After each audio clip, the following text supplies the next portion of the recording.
The Kendall Report, where I share my 45 years of experience to help you manage your portfolios and protect your wealth. Remember to subscribe, like, and share these videos. Tonight's video, we'll talk about the week ahead, but most importantly, we'll discuss if there's any reality to this deal announcement with China. Let's get into tonight's video.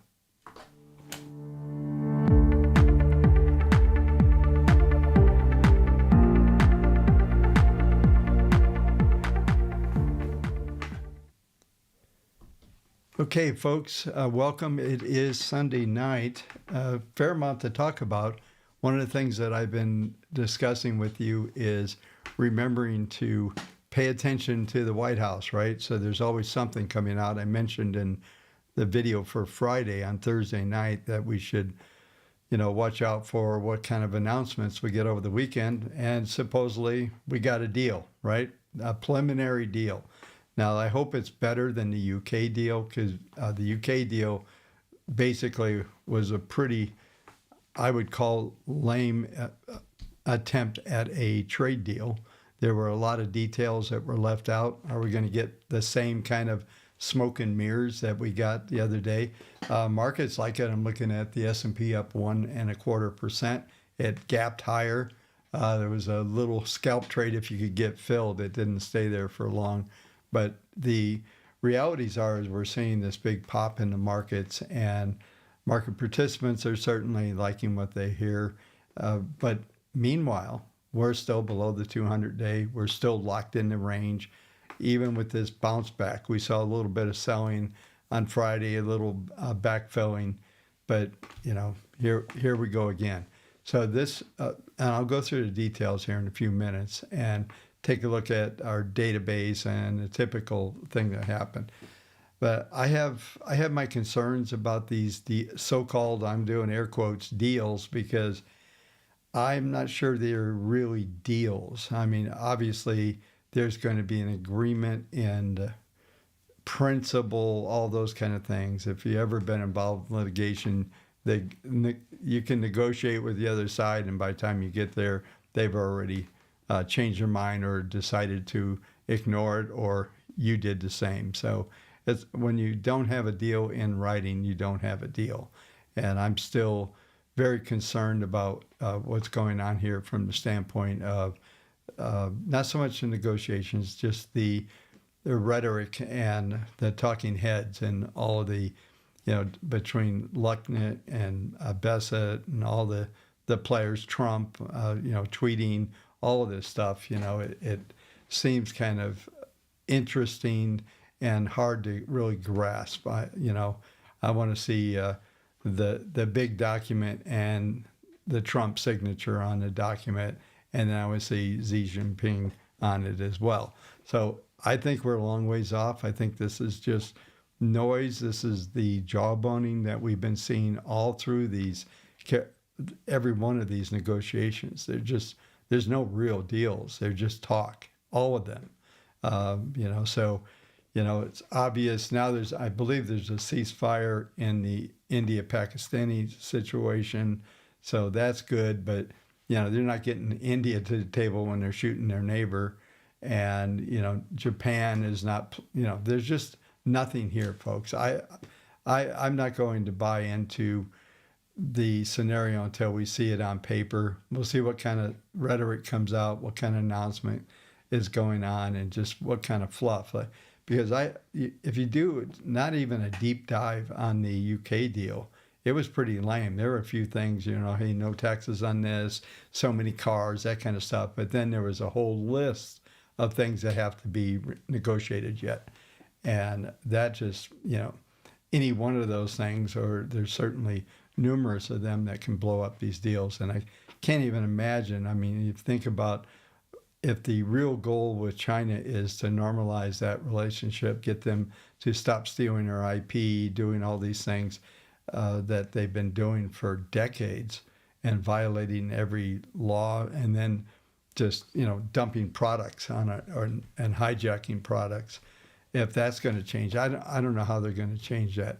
So it's going to be interesting. Markets, we have to pay attention to what the market participants are doing and they're certainly willing to put a bid out there right now. I'll go through the details, but one of the things that's happening is we're already trading at the extreme projected on the market grid. I believe across the board on at least the NAS and the S&P. We'll get into all the details. So one of the things I'm not going to do tonight, but I'm going to plan for I'm putting a plan together. I'm going to be doing a little educational piece every night because a couple of things have happened since I've come back online here. Is I want to craft the different streams that I'm doing. I'm still going to stream every night. It's just a lot easier for me to be a streamer than to produce videos. Produce videos are nice. They get a lot more views, but this is just more efficient for me. But I am going to take and do at least 2 to 3 educational situations where I'm going to focus in on them. I had just another failure with this new software I'm trying to get up and running, getting everything going. So hopefully that will come into play, which is going to make a little more structured from the standpoint of the presentation. So let's also talk about one more thing before we get into the actual numbers of the database and the technicals. But we've got CPI coming out this week, CPI and PPI. And that's, we also have retail sales, which I think are probably the 3 things that we have to pay attention to. Now, PPI, CPI both are projected to be 0, right? Flat. And then on the back end of this, on the year over year, there's a little bit of upward pressure there yet. But it looks like, that the inflation thing is not a big deal. And we've had not enough time yet, and I keep going through this, that we have to have enough time that we're going to have to be able to see what tariffs and charges that are already in the flow, the 10% across the board, does that mean anything? Does that even move the needle on inflation? You have to realize, and I think most of you do, is that most of the things that we see coming out of the mainstream media is anything against Trump, and it's going to create inflation, and they play this narratives out. But what's interesting is they don't normally play out the way that the media wants to get them, so everybody, to kind of manipulate us into thinking. And I'll be the first to admit that I've been incredibly frustrated with, as I was just saying a minute ago, the delivery of all of the noise around all these tariffs and the so-called deals. Oh, that's the one other thing, is they have what do they call it? A barrage of deals going to happen throughout the week. So do they have all this stuff? Is all of these things the same, basically little pieces of deals, or are they full deals? Are they signed? I think we're in for months of this noise, to be honest with you. And it's going to be interesting to see how prices act, especially since we're still at these very critical levels, and we just I think the markets keep waiting for something real to show up. So we'll go through that. Retail sales is expected to come out. That's always a big number as a barometer to watch. It's expected to be at 0.4. We got claims, and I noticed the claims estimates that I was able to dig up going around the street. They are coming in around 232, which is about almost 7 to 10,000 higher than what we've seen. And so we're starting to see a bit of an increase. We'll see if we get on to continuing claims. I didn't write the number down, but I think it's 1.875. 2 million is my magic number. It has been for the last couple of years, and we get up to 1.9 and change, and that's been about it. So there's nothing really there. So other than, it'd be interesting to see how we would have opened if they didn't throw these news stories out there. And, for me, like I said, I know I'm kind of in a little bit of a loop here, but this is, to me, it's pretty bogus, this whole thing of what I'm seeing. Especially, I'm anxious to see what they release.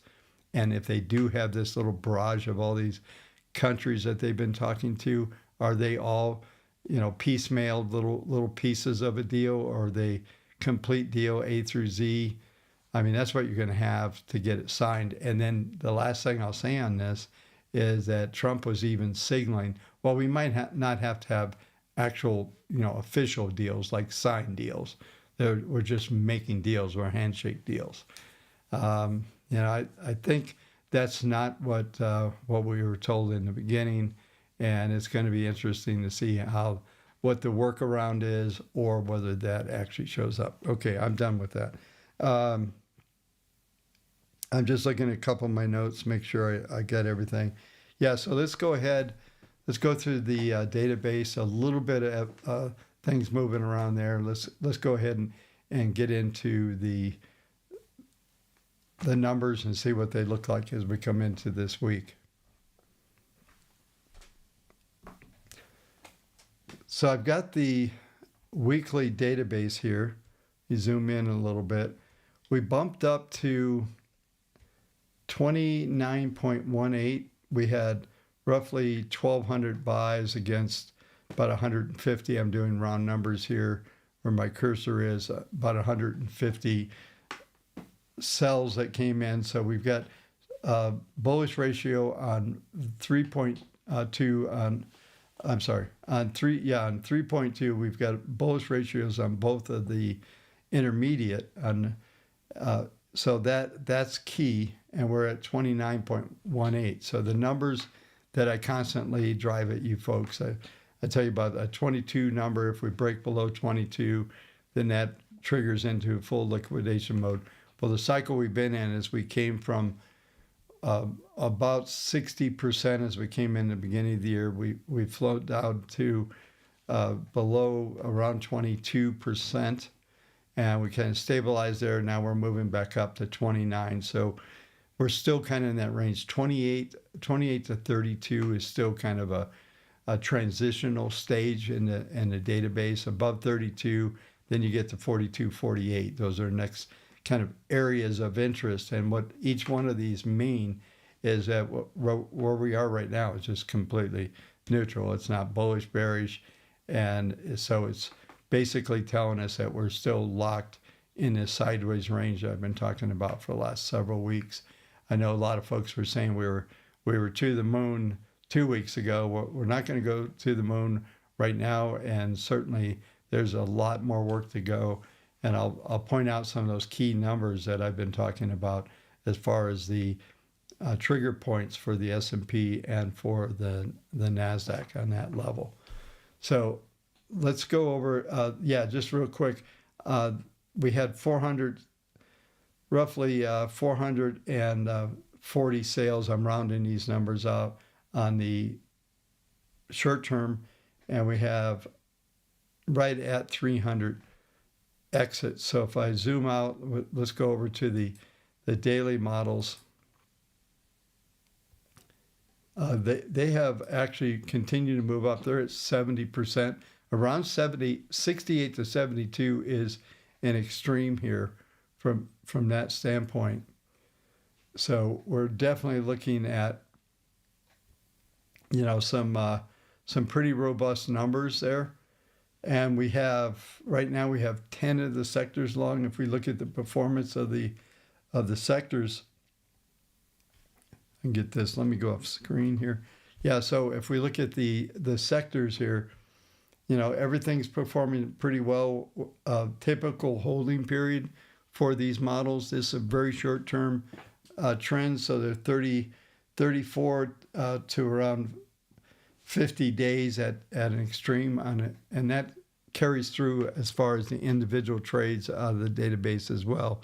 So that's roughly about between 6 to 8 weeks is that typical holding period from that standpoint.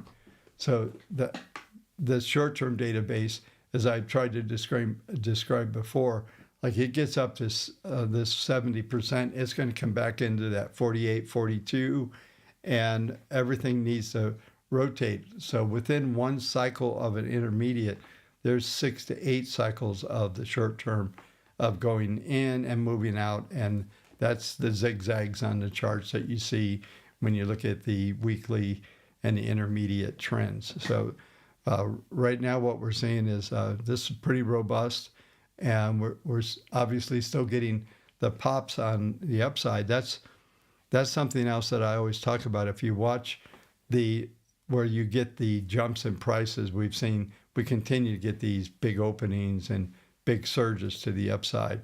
The downside is there's been a couple that are respectable, but none of the big downs have happened. So you got all the bias you can see the bias just by these sharp opens and everything that we see on a short-term basis. So this is going to be an evolution as we go forward, and the 70% and now is getting to the point where we're getting a bit frothy here. We'll see how this acts. It makes sense if you think about it, and we go through the technicals on the S&P and the NASDAQ in a minute. We're right up against that 200-day and some of the big pivot points on those charts. So let's go ahead and go to the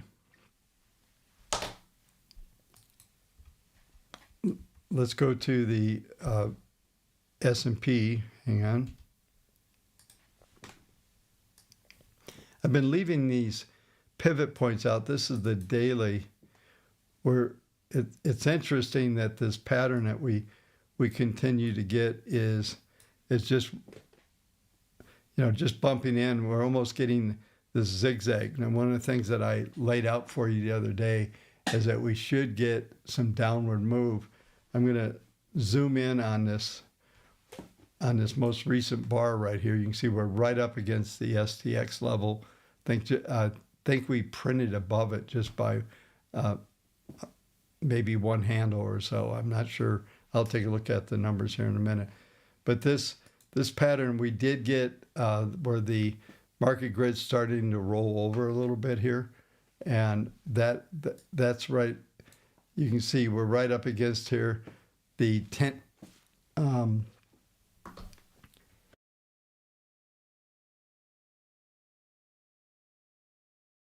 The 10 period moving average, you can see, is flattening out here. That's the white dots here.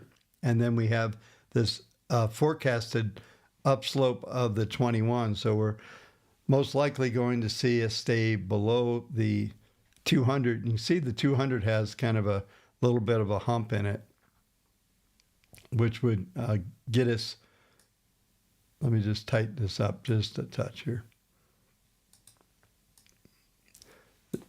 That just shows that 200 is trying to go back rising.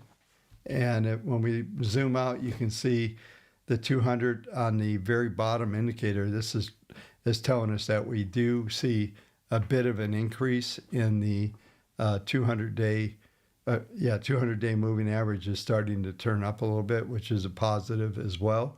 But it's still got some downward. It's going to be a ceiling for this market at this time. And as I've told you, where this red downward triangle is, 58.37 is the really big numbers that you have to watch here.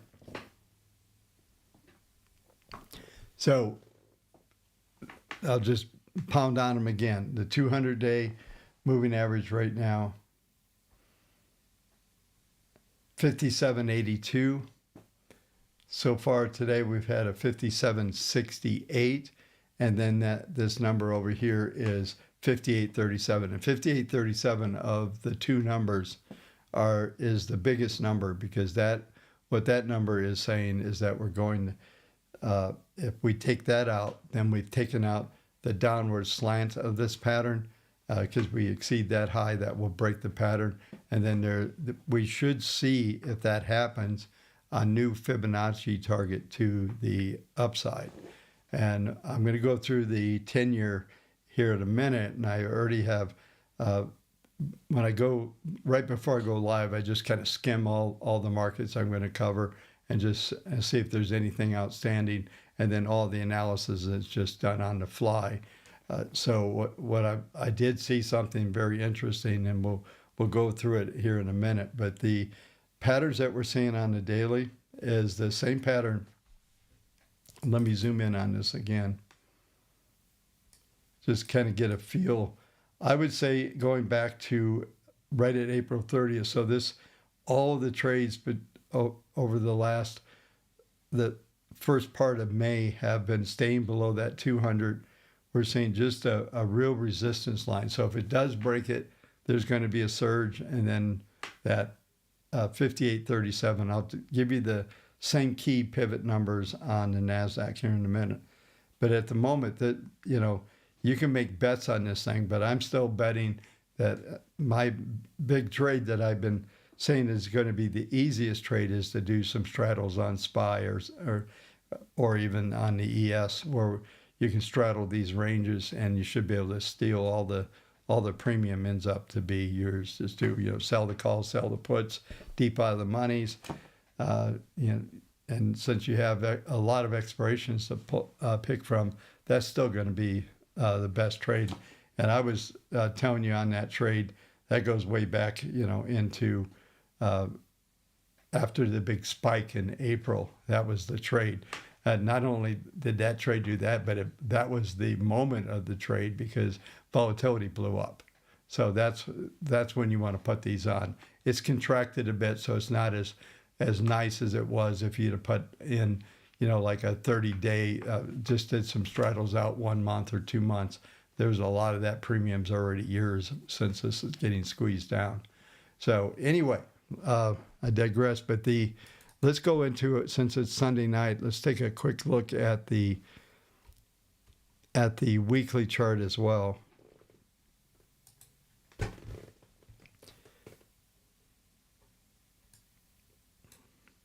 And we're right up against some of these moving averages as well.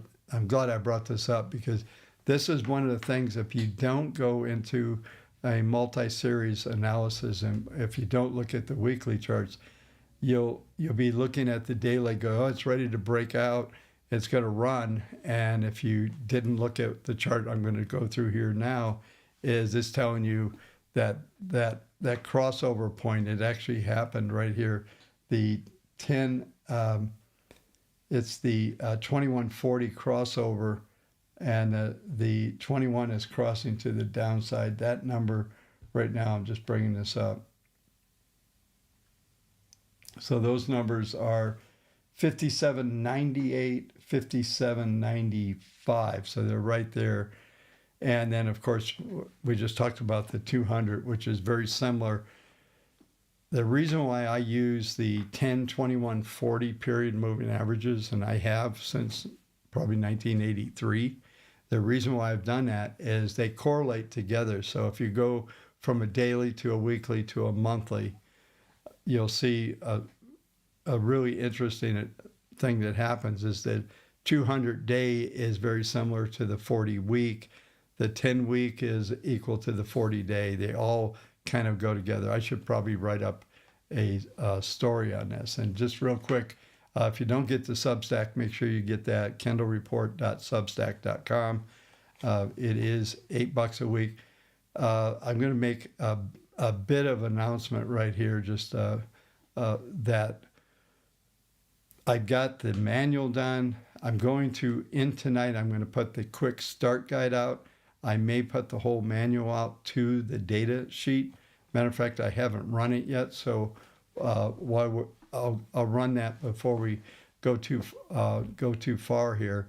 But the reality is that when this data sheet has become really important in my trading, because it just gives us, I built in probabilities. I spent about 6 weeks. The last thing I'm working on is, and I've just hired somebody over the weekend to finish this project so I can get the dashboards out. I've just got to get the code protected, and that's the final step. It's ready to roll, and I just have to get a couple more things done. So now at least it's out of my hands. I got the manuals done. I got all that done. So that's going to be out there. But I'll put that stuff out there because you have the sheets. You need to know what all the data is about. And I've got several emails about this as well. So And once again, if you have questions or anything, info@kendallreport.com gets you there. All right, so back to the analysis. This crossover, the 10-week moving average. So let's break it down. One of the things that is important to understand is how these indicators work on the PPMs, which are price pressure momentum.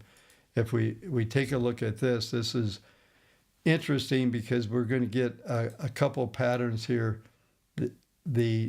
I'm going to draw in here the 21 is coming down at an angle like this. This is weekly, and the 10 is kind of under here. I'm going to start this over. I need to blow this up. But before I do, so we've got an expanding 10, meaning the 10-period moving average is starting to turn up in an upward phase. The 21-period moving average, or the 21-week moving average in this case, is maintaining its downward slope, which right now is a minus 0.20.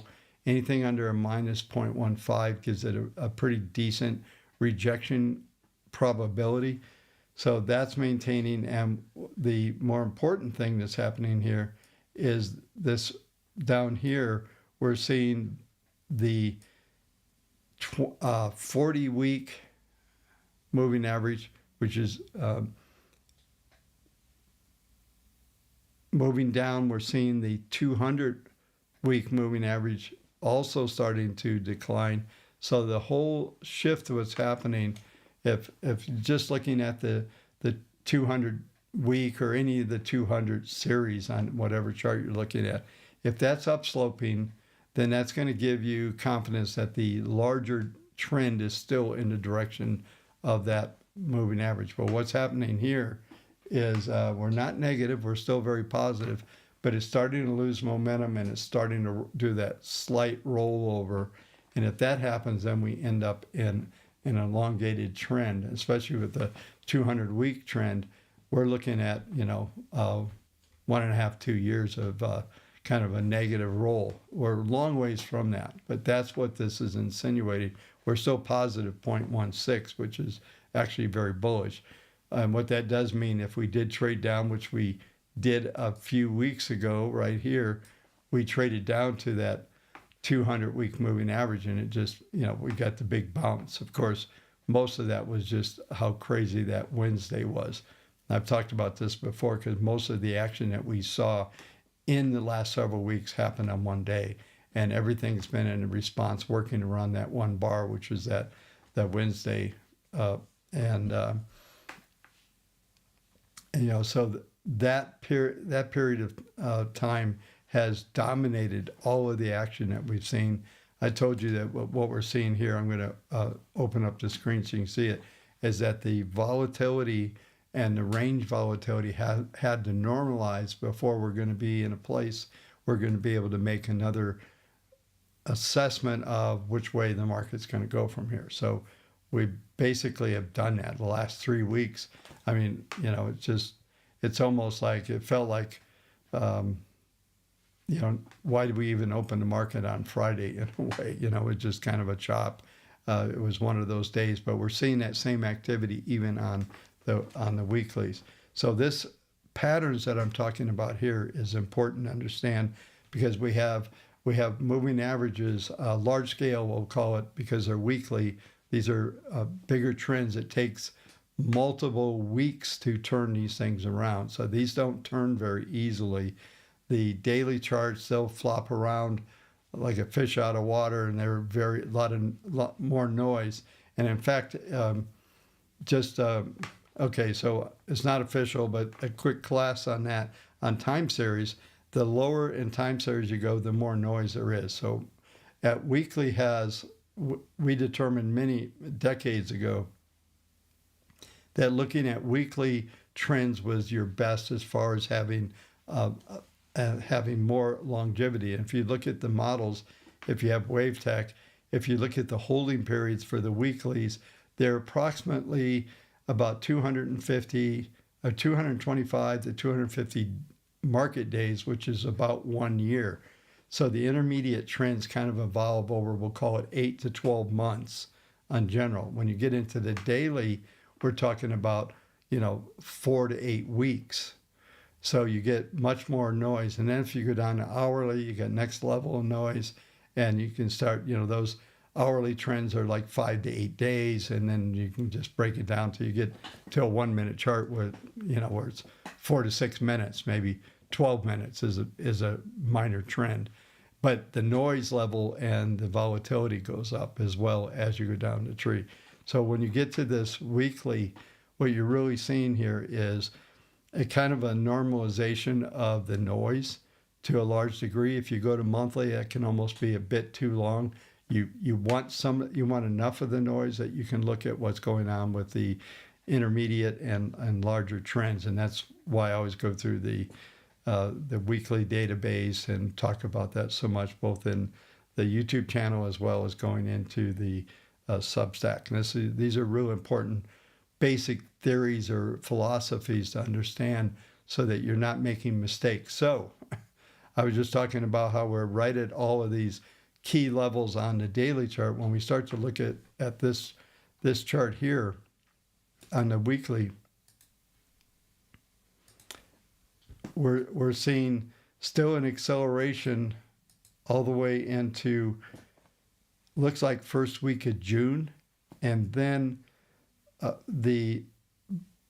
but during that time, all the way up to that's all this is telling you. Okay, I'm still trying to make sure you understand. You can see this rolling curve. This dotted line is the projection of what the 10-week moving average is expected to do. You also see this 21 dot here, which is going to bring that up to where we have a downslope. And typically what we'll do is we'll get stuck between the rising 10 and the declining 21. That'll be your trade setup.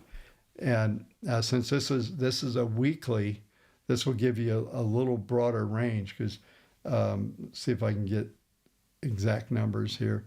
Yeah, you're looking at roughly, these are rough numbers, 55.47 with the top end of this number, very close to where we are right now, 57.80, and coming back to all the numbers I just talked about on the S&P, as we're looking at, that key numbers at the 200, but more importantly, that 58.37 number is a big pivot.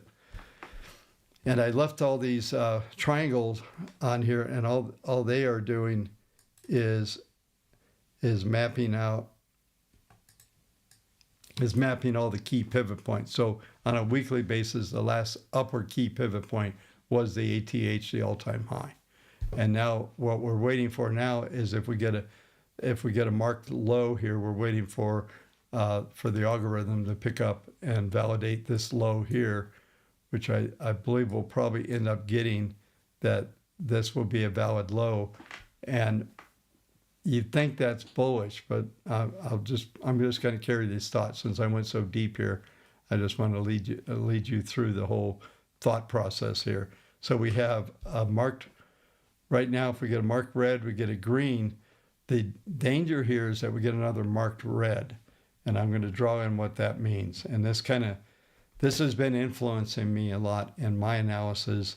We don't have confirmation of this, and even if we take out 58.37 on the S&P, there's still some probabilities here for this, what I'm about to show you. So this would be what I'm talking about here. If we get a downward, one of these downward triangles here, we'd get an upward here. Now we have this pattern.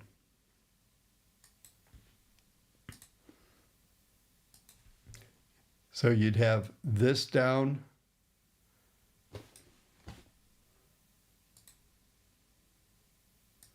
we'd have this down here, and then we'd have this up pattern.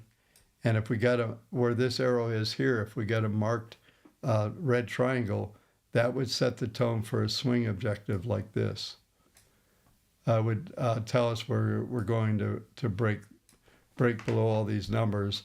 And this is what these longer term, they're actually slanting the probabilities that way. There's no confirmation in this. In fact, until we get the marked green and then another red arrow, this is kind of looking forward to what could happen. If that happens, this is still my pattern that I'm expecting. But I think what I drew in as we went, if we go back to last week, let me just take off an arrow. What I've been talking about is more of a pattern that ends up like a double three here. And if that happens, then I'm still expecting after consolidation, which could take us all the way into October, November, and then we could just chop in here, get a little sell off, back up into these numbers. Pretty much the numbers that we're establishing right now in this pattern may end up to be numbers that we're talking about for a while. That's kind of what I'm going with right now.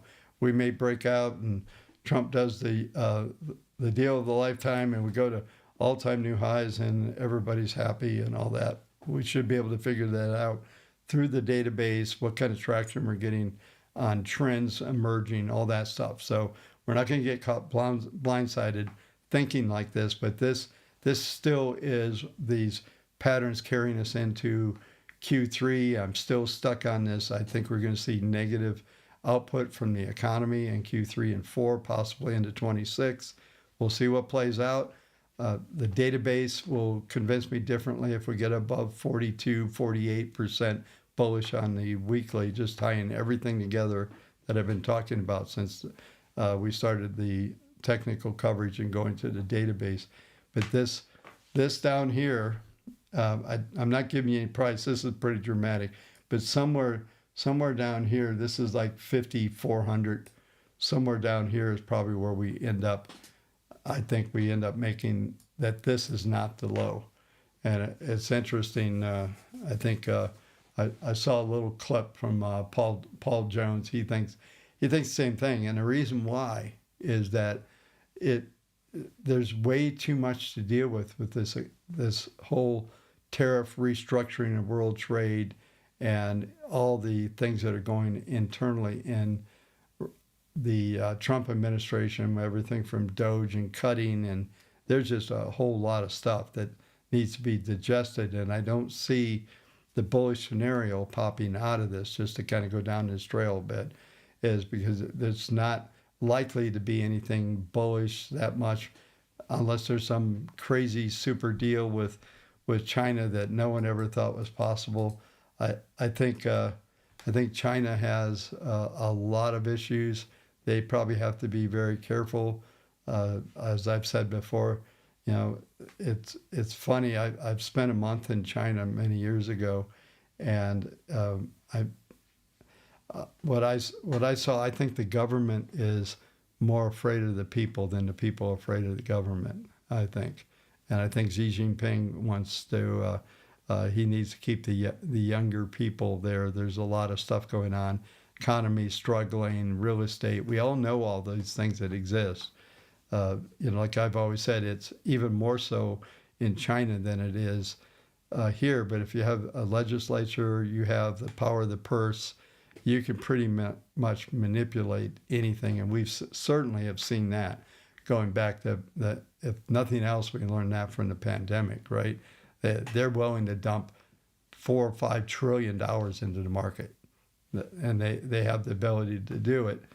But it's just more debasing of the U.S. dollar and all that. But they have no fear. Okay, if you look at Powell and all them, and they put this aura of confidence out to us. Why? Because they can open up spreadsheet, add a zero, maybe a couple zeros, add lots of money, hit save, close spreadsheet, and the money's magically appeared. And so when you have that kind of power, and the same thing with China, they can manipulate around this stuff as long as us little guys are willing to play along, right? So, but this pattern is probably the most likely scenario from the standpoint of what is likely to come out of all of this noise that we're dealing with. and I've been going on for a while with this, but this is the point of this channel is really a macro channel. I want you to have perspective of how to get through the week. If you want the micro, then you get my Substack. It's kendallreport.substack.com. But all of this stuff here is really important, in my opinion, to understand. And this really covers, like I tell you all the time, the NASDAQ and S&P are cousins. They have the same family members in both, right? They have same common stocks. The Meg 7, there's a lot of common stocks between them. The NASDAQ ends up having a little higher volatility base. So, but I think these deep dives going into what's happening here is important to understand, because it kind of leads when I get into this analysis, when you start to put things together, especially when you go from the daily to the weekly. If we could actually go one more level and just start to tie this together with the monthly. And one of the things that in my analysis I've done for years is always looking for a contrarian in the trio. And the trio is daily, weekly, monthly, and who's telling me a different story and who's right, who's wrong, trying to figure out if the long-term secular trends are the dominant or the intermediate. So we can come up with that analysis. And right now, I think the intermediate is still dominant. The short term looks really fun. The database at 70% bullish looks like really powerful. Then we start to we get to the weekly and the intermediate. We've got 29% bullish. We're really not there. We're not in a terrible position, but we're not there. We look at the PPMs on the weekly; they're negative. We're not getting the feedback. It's like there's no VIG in the intermediate trends, and that's an old word we used to use. I think it's an old gambling word, but there's no juice in this market right now.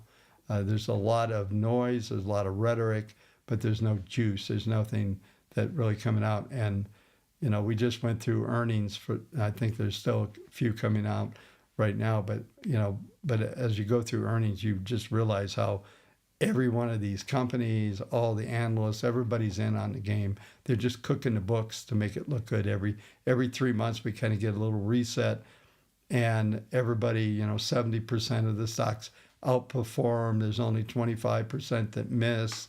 All these numbers, they're all almost exactly the same.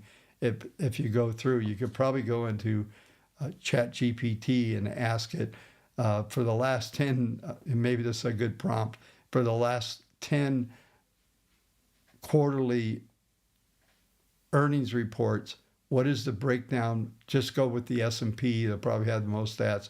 I bet I've done it for the last a couple years, but it's almost consistent all along. And we just went through one, and it's between 65 and 70% of the companies outperform. They were better than expected. They kind of set these tones.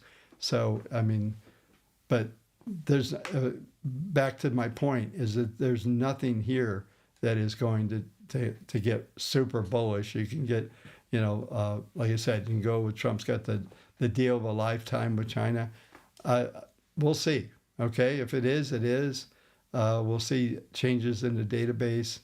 But right now, I've got to stick to this analysis. So I'm way deep into this stream tonight at 42 minutes. So, but if you're looking for deep analysis on the S&P, you got that. So let's do a quick run through in the next 15 minutes.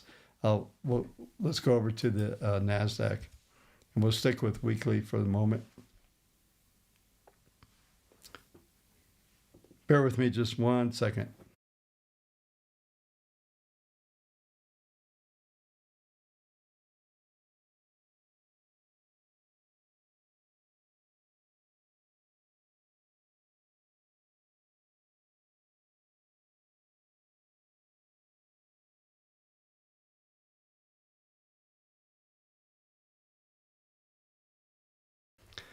Okay.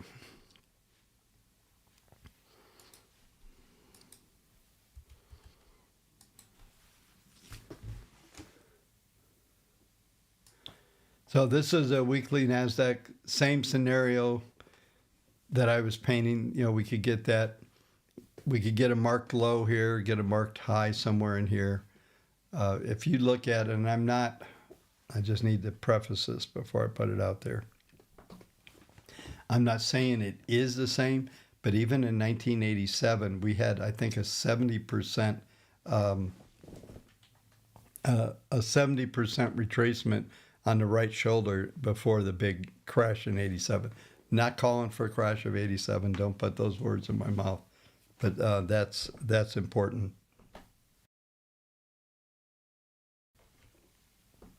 So let's. All the patterns are similar. We've got that same spike up in the ppm1, ppm2 and 3, and the 200. Everything's kind of rolling south.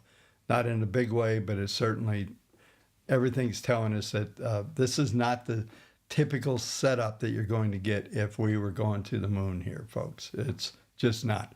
I'm not saying we can't go higher. I'm not saying, but I don't see the ATH. I don't see that happening in this pattern. So take basically everything I just talked about in the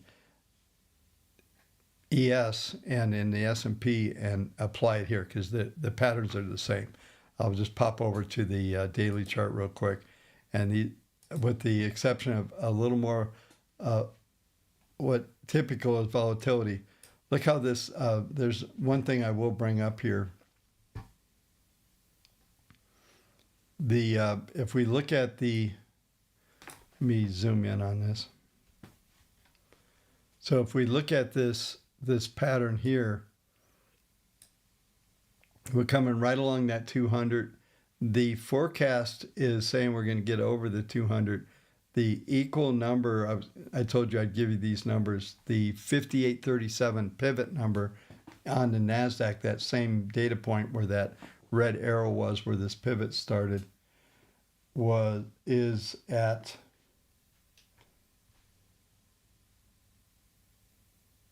that is at 20,536. So that's the number to mark down. So that will get you from the standpoint of that pivot. And this is interesting. We have a two green pattern here. We didn't get a green and a red and a green. And typically, I'm just trying to see if we can find one of those patterns. Two greens without an interrupt. I don't see one. So that's sort of interesting. We can still get the green, and then we can get a marked red down triangle, which would be those triangles are pivot points, are key levels in the pattern. And so you may recall when we got these downward projections. So we got these projections back on April 3rd of this year. We got three projections. The market has started down, and we're looking at the three projections there for 17, 356, 16, 541. We hit in between Fib target 1 and 2. We got to the, on this green arrow here, we got 16,400. So we came into that range, and now we've got this little ABC, and this has got a little bit different on the daily, but it should all continue to work together on the deep dive I just did on the S&P. So if you just join, you can spin it back. And did about 20 minutes or so just on the S&P and just breaking down all of the intricacies of the patterns, because this is important as we go through the week. So let's hit treasuries real quick. This is what I caught. I told you this in the opening comments and when I was talking earlier, that I ran into something that was kind of interesting. New fib targets for the daily 10-year. 483, 510, 527. Okay, that's not, will they get hit? I don't know. We do have upward on the ppm one where my cursor is moving right here. We do have some upward movement coming in. We don't really have confirmations. Typically, what I'll tell you, those of you that have the indicators, if you don't, you can go to kendallreport.com/indicators with an S24. And there's a video there, you can find out more. But the bottom line is, when you don't have all of the ppm starting to flow and tell you that there's a confirmation of an uptrend, you have the opposite. Typically, this ends up to be what I call an island target, which will get these island targets up. This is daily. So we'll go, sometime this week we'll go back. If this stops calculating, it just means that we took out one of the key lows in the pattern, and that would, right now, for it to stop calculating, it would have to take out the value of the green arrow. That's how you know this. And that green arrow right now, that value is 412. So if we went down below 412, that would stop that calculation on the upside. I'm going to flash to the weekly just very quickly just to get some perspective. Yeah, so weekly still has somewhat of an upward bias on ppm 1, not a lot. That just tells us we're going to be, and I've been advertising this for a while, worst case 395, 440 is really where we're going to stay. Probably 410, 415 on the downside right now, 440, maybe 445 on the upside. But it looks like we're going to stay in that range, at least for the next couple of weeks. And then the algos, you can see these dotted lines are the moving averages being forecasted out in the future using the same calc that we're seeing below here on the ppm. So they're showing a drifting towards the downside. All the moving averages are at least forecasted somewhere to hit around 390 out into the future. So depending on what we get this week, I will go and take a look at what type of aberrations we're getting on the short term when we look at the daily. So I'll cover that if anything happens. But right now it looks like we're heading towards that extreme at 390. And like I said, 395, 390 is going to be the ultimate downside or upside for prices and bonds and downside for yields.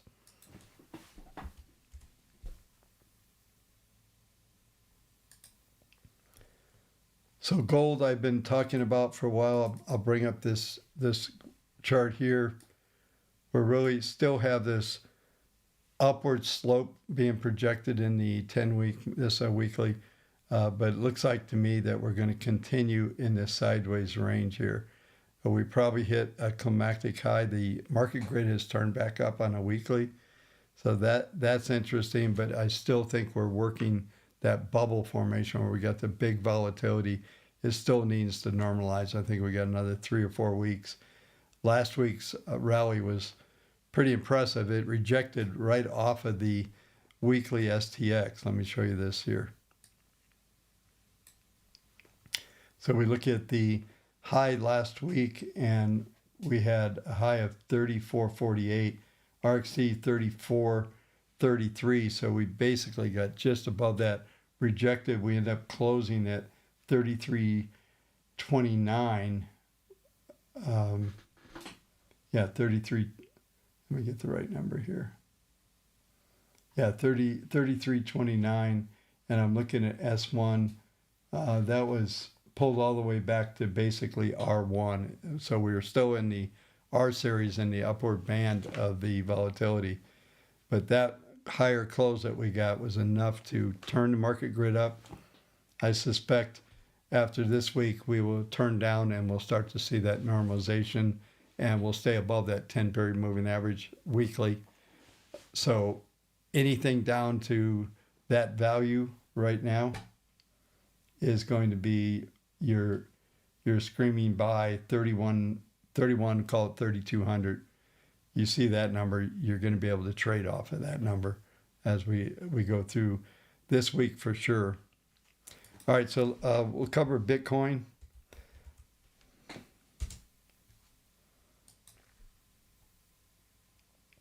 This weekly, we actually got an RTX sell signal on Bitcoin last week. Thing just blew up, right? So let me get the current price. Current price is 104. I said this the other night, and it's still the case. With a close over the RTX level, we should go sideways for 1 to 2 weeks. Sideways would mean staying within the market grid. The market grid's pretty expanded right now, but we got a big channel to the upside, and the markets that we're seeing here is actually the range on the market grid is the high extreme is 113,270. That would be a new ATH. This mark over here where this arrow is was 109,356. This is a Bitstamp on the exchange that we're working at. So those numbers vary a little bit, but this is the key level. And this is my scenario, and I've been covering this, telling you this in the Substack as well, is this is the point in time where you're going to find out where all the ETF players, not the people that buy them, not the retail, not the whoever's buying the ETFs, but the market makers and all the portfolio managers. This is where we're going to find out they're not against the market, but what their activity is going to cost. So if we see a print into all-time new highs and it rejects immediately and it drops at least to 105 or lower, that's going to probably represent a big rejection potential pattern failure. If we don't reject, we stay over 105 and then we work to 110, we get to 113. I have objectives of 121 to 136 on the upside now. So those are real numbers, but what we don't know is how this is going to act. I've been arguing for all these months that this activity that we saw through here was all the market making activity, ETFs, even though tons of money theoretically was pouring into Bitcoin. And even Michael Saylor was buying up here. All of this stuff has been, this is more of a distribution pattern, and it's been concerning to me. So when you run back into a distribution pattern like this is why this is so important. If we break 109 and it's off to the races and we're printing, 21 all the way to 136, and that's real, and there's a whole nother sequence above that. But if we reject and we come back below 105, and if you print through 100, everybody's going to panic. They'll crush this thing. I'm not predicting any of these things. What I'm telling you is to watch the activity around that 109, 109 and a half, 109,500. Watch the activity to see if we can hold this. And the key level is going to be that 105 on the backside after you print 109. And this is where the big money is going to be made going forward. We're going to find out whether there's another dip to buy. I am going to paint one thing in here just to complete this thought for you.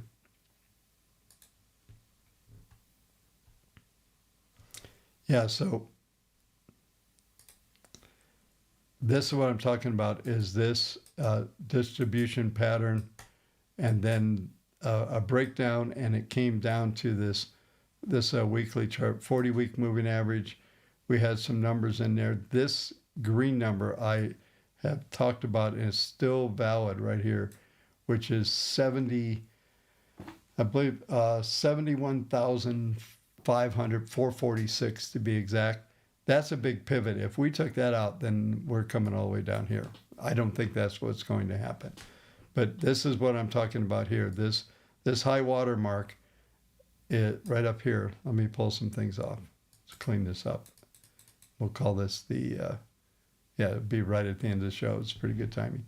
So this high water mark here, how we react, whether we come up here, do we reject down, or do we break and hold and run?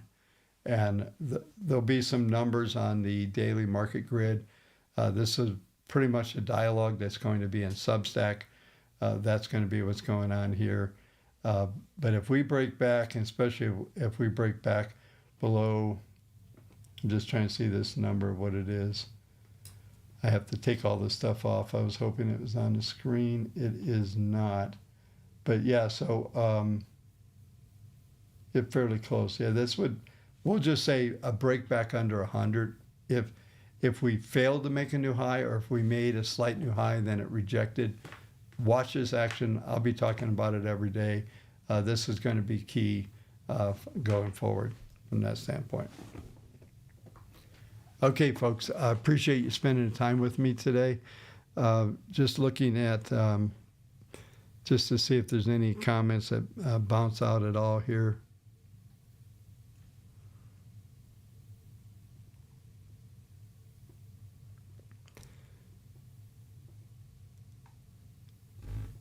Yeah, I'm just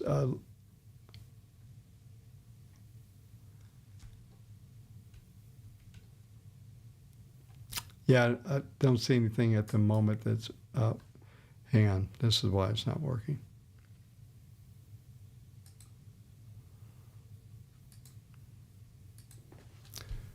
Okay, my screen was frozen.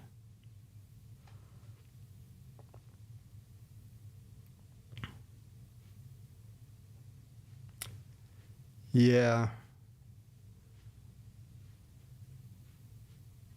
Yeah, Dilbert, we're yeah, you're a bit of a troll, huh? Who's Barry Shitton? This guy's pretty funny. We have no Smurfs around, do we? Wow. Okay. Need more new Smurfs. If you want to be a moderator on this channel, just go ahead and let me know. And keep jokers like Dilbert out of there. But anyway, all right, folks, thanks for watching. Appreciate it. Get the Substack. A lot of good material in there. I did not show you the data sheets tonight, but I will start to put some information there. And while we're the market's pumping again, we're up 144.57, 59, coming up on the highs of the session here. Pretty close to it. All right, folks, have a great evening. See you tomorrow night, same time. Have a good one.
Try down.